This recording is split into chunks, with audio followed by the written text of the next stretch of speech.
요즘은 출시되는 렌즈의 종류가 너무 많고 기능 또한 다양하지만 크게 분류해보면 단초점, 다초점 렌즈가 있는데요. 하지만 최근 출시하는 다초점 인공수정체는 이러한 빛번짐 현상이 많이 개선되었으며 실제로 다초점 렌즈로 수술하여 빛번짐 현상 없이 일상생활을 하시는 분들도 많이 계십니다.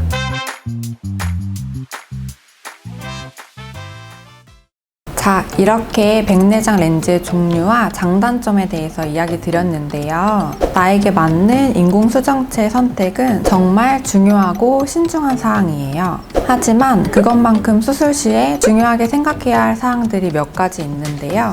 백내장 수술은 언제 받아야 하는지, 병원 선택 기준과 비용은 왜 또 각기 다른지, 이 부분들에 대해 말씀을 드리도록 하겠습니다. 먼저 백내장 수술의 타이밍에 대해 말씀을 드리려고 하는데요. 백내장 진단을 받았을 때 갑자기 눈 건강을 위협하는 질병이 다가와 당황스럽고 무서워서 당장 수술을 진행해야겠다 하는 생각이 드실 수도 있는데요. 하지만 백내장은 발병 초기에는 크게 문제되지는 않습니다. 시야에도 크게 방해가 되는 것이 없기도 하고요. 그렇기에 초기에 바로 수술을 하지 않으셔도 괜찮습니다. 하지만 반대로 너무 늦게 수술을 한다면 수정체가 딱딱하게 굳어져서 수정체 제거 시 어려움이 있고 이는 수술의 난이도가 증가하는 것이니 너무 늦게 수술을 하는 것도 좋지 않습니다. 그럼 언제 수술을 하는 게 제일 좋을까요? 바로 내 시야가 너무 뿌옇게 되어 시력이 떨어지는 것이 느껴질 때 받는 것이 가장 좋습니다. 다시 말해 내가 일상생활을 하는데 불편함이 느껴지면 수술을 받으시면 됩니다. 하지만 여기서 이런 의문이 생길 수도 있을 것 같은데요. 어차피 나중 되면 받을 수술인데 초기에 수술을 하면 안 되나 하실 수도 있을 것 같아요. 인공수정체 기술이 많이 좋아졌다고는 하지만 내 몸에 있는 수정체만큼의 기능은 따라주지 못해 불편감을 느끼지 않는 초기에 수술을 하면 수술 후 시력의 질이 오히려 떨어지게 느끼는 경우가 있습니다.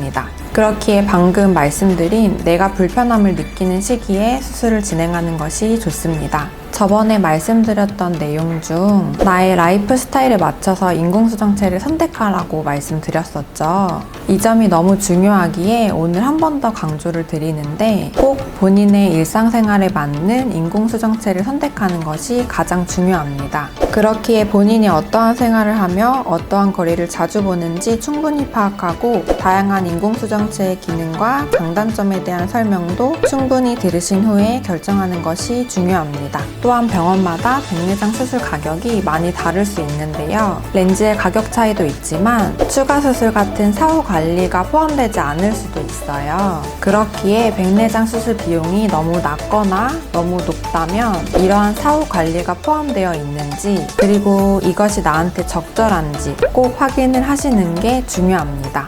백내장 수술은 기존에 있는 수정체를 제거하고 인공수정체를 정확한 위치에 삽입하는 난이도가 있는 수술입니다. 그렇기에 병원과 의사의 경력 및 실력을 확인하는 것이 중요하다고 볼 수 있는데요. 또한 수술 전 체계적인 검사를 진행하는지 나의 눈 상태를 충분히 파악하고 나의 이야기를 잘 들어주어 맞춤 렌즈를 추천해주고 잘 설명을 해주는지도 아주 중요합니다.